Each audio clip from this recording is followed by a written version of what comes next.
You're back. Hey everyone, thanks for joining us live in the Navigate Credit Union Broadcast Center. I'm Molly O'Brien. I'd like to welcome Jennifer Boylan. How are you doing today? I'm good, thanks, Molly. How are you? Good, good. Thank you so much for joining us. Jennifer is the Rhode Island legislative lead for Moms Demand Action for Gun Sense in America. So thank you for joining us. Thank you for having me. So Wednesday, a man shot 6 people in Maryland and Delaware, killing 3 people. Our country is just trying to comprehend this mass shooting in Vegas that happened earlier. That man shot and killed 58 people and injured over 500. So we wanted today to get your perspective because you're part of this grassroots organization that has really worked to make a change. So we wanted to get to your perspective just on what's happening in Rhode Island and how Rhode Island laws stack up against the rest of the country and really what's happening here and kind of what's happening across the rest of the country as well. So let's start off just by talking about after things, Vegas took people back. I know it touched a lot of people.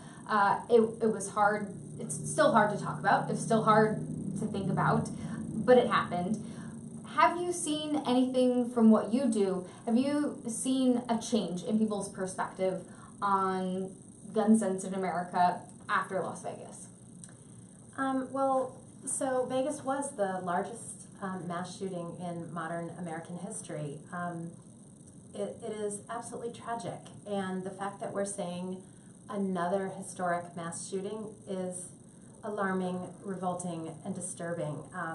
We are becoming numb to this. They're happening with too much frequency. They're happening all the time. We have a phrase, another mass shooting. The fact that we have that phrase is horrible. So I believe we do not have to live like this. We do not have to have such rates of gun violence in our country, and I am going to be someone that is going to help fix that because it should be fixed.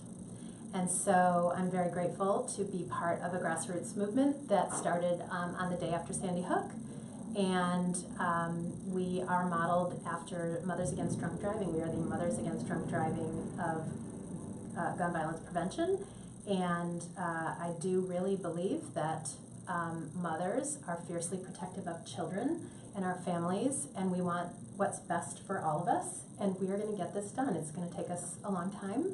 We have years ahead of us, but we've already made tremendous progress. So despite the fact that the Vegas shooting happened, I'm optimistic that there will be change. It'll be change at the state level first, and it has to change. So I think moms are people who definitely know how to make things change. Yes. I mean, we've seen it time and time again. Moms know how to get things done. Mm-hmm. But do you think we felt it with so many? I mean, we could name off all the tragedies that have happened. This was such a large-scale tragedy.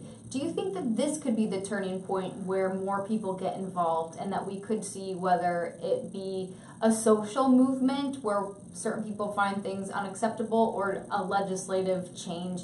Do you think that this could be the turning point where people say enough is enough? I think this should be the turning point. This should be the moment of reckoning where we get it together in this country and do what we know works and enact stronger gun laws. But unfortunately, I don't think it is the moment. Not at the federal level for sure. We have a president who was put into office with great help from the gun lobby, and we have the NRA in a very strong position with its allies in Congress. So at the federal level, I am sad to say I don't think this will be the shooting that changed things. I do have a lot more optimism at the state level. So that's where I'm working. I mean, I live here in Rhode Island, and I'm working here on Rhode Island laws and gun culture here in my own state, and I'm going to be happy with that until we have some turnover in Congress and in the White House as well. Okay, let's talk a little bit about that. How things are going in Rhode Island, what's happening in Rhode Island. Talk to me a little bit about the organization that you're involved in, grassroots organization. As you're involved, what are groups like yours going up against when you're working to make a change? Well, we're up against a very powerful gun lobby. The gun lobby has a big head start on us. They have allies at the federal level in Congress.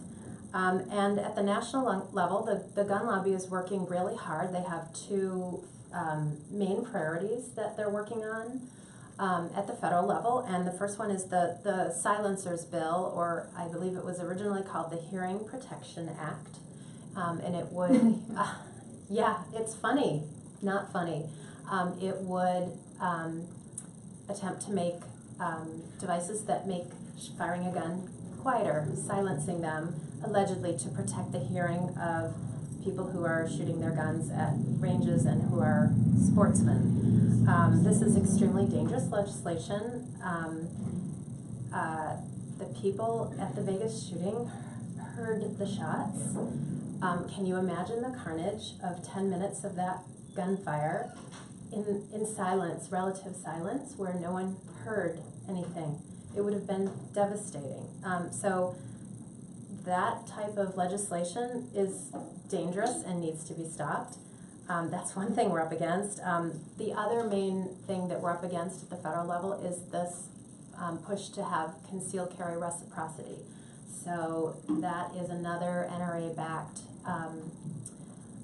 bill that would attempt to make concealed carry permits, so permits to conceal a loaded weapon on your person, able to cross state lines. So someone with a concealed carry permit from a state with very low standards or no standards, no training, no background check, could conceal a loaded weapon across state lines into other states with relatively strong laws. So we absolutely oppose that as well. It's extremely dangerous. It would lower the standards here in our state, Rhode Island, in New England, and in every be state. Dramatic. Yeah, it would be dramatic. It'd be dramatic here. It would be dramatic. So, that's the kind of thing that we're up against. I do take heart, even though the NRA is very strong and has quite a large membership. Most Americans, including NRA members, support common sense gun reform. So we know that the leadership of the NRA is out of step with its membership and with most Americans. Interesting. Let's talk a little bit about what's happening here in Rhode Island, because you have worked, and it's been a long process to work to get guns out of the hand of people who have been convicted of domestic violence crimes. And this bill was passed in September in a special session. Let's talk about that particularly. Your involvement on that. Give people some information about it. And then we'll talk about how the rest of Rhode Island stacks up when it comes to gun sense. So let me just start by saying we're using the term gun sense, and by that we mean common sense gun reform and gun laws. And I think the domestic violence bill and keeping guns out of the hands of domestic abusers is as common sense as you can get. It's pretty easy to explain and understand. According to our friends from the Rhode Island Coalition Against Domestic Violence, we know that between 2006 and 2015 there were 54 domestic violence homicides right here in Rhode Island, and guns were the most common means in those deaths. We also know that the presence of a gun in a domestic violence situation makes it 5 times more likely that the woman will be shot and killed with that gun. So those are pretty alarming statistics, and up until this bill passed, Rhode Island had relatively weak domestic violence gun laws. There's a federal law that keeps guns out of the hands of people convicted of domestic violence misdemeanors and those subject to domestic violence protective orders, so restraining orders. In Rhode Island, we did not have the mirror laws in place, so that means the local authorities could not prosecute for those kind of crimes. They can only prosecute under local law. So we needed the Rhode Island law to reflect the federal law to be more protective and to protect victims of domestic abuse from armed abusers. So I've been working on this bill for over 3 years. The bill itself, in some version, has been around even many years before I was involved in it. So it's been a long process. I've learned a lot during this process. I have watched activists from all across our state come together and speak up on behalf of victims of domestic abuse. I could not be prouder than, I'm so proud of what Moms has accomplished and what volunteers from across the state have done, along with some courageous legislators. We have put into place a very good bill that is now now it will be ceremoniously signed by the governor at the end of this month. That's great news in terms of when it gets signed, because it was passed in September, the special session. There's a link that you said, and actually I just read the information on Every Town, which is a nonprofit, non-political organization, research organization that links domestic violence with mass shootings. And you pointed this out to me. I found it alarming. Talk to me a little bit about the link. So, and the link between mass shootings and domestic violence, I found it alarming. And I think it speaks to the point of why it's important to get guns out, why it's sensical, that's why we're using the word gun sense, to get the guns out of the hands of domestic violence abusers. Yes, and so Every Town for Gun Safety is an organization that is affiliated with Moms. We're part of that organization. They did a pretty good, very recent, robust study of mass shootings. And what they found was that 54% of mass shootings in our country in recent years have some kind of domestic violence connection. So that's more than half. That's makes me feel even better about this bill that we passed here in Rhode Island because of that strong mass shooting domestic violence connection. Domestic abusers should not have guns. So that's why we use the term gun sense. Correct. And I'll just say further that this type of legislation is not just Rhode Island where we've been working on it as an organization.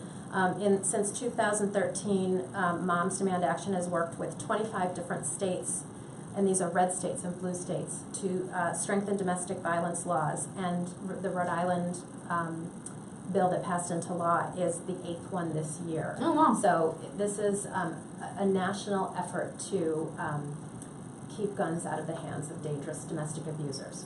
Because it's not about taking, so often when you get into these conversations with people, it's so heated. It's so, people are very passionate one way or the other. And we wanted to have a conversation. It's not one way or the other, taking guns away from people. We're not having a conversation about Second Amendment rights or anything like that. We're talking about gun sense and trying to help people stay safe. Correct. We are not talking about taking guns away from anyone who shouldn't have them, and there are certain people that shouldn't have them: criminals, domestic abusers, children, and the dangerously mentally ill. So, not talking about banning guns. We are not anti-gun. We are anti-gun violence. Yeah, that's what your organization is about. So that's why we wanted to get some perspective. What's your feeling on Rhode Island, just as we wrap up here? Do you think Rhode Island's doing okay moving forward? In terms of gun laws, I think it's okay. I would like to see it stronger. I think we pale in comparison to our neighbors. Massachusetts is a leader in this area, and even Connecticut is a leader, and here we are in the middle, and there's certain things about our laws that I'm hoping will change, and we're just getting started here. We're just getting started.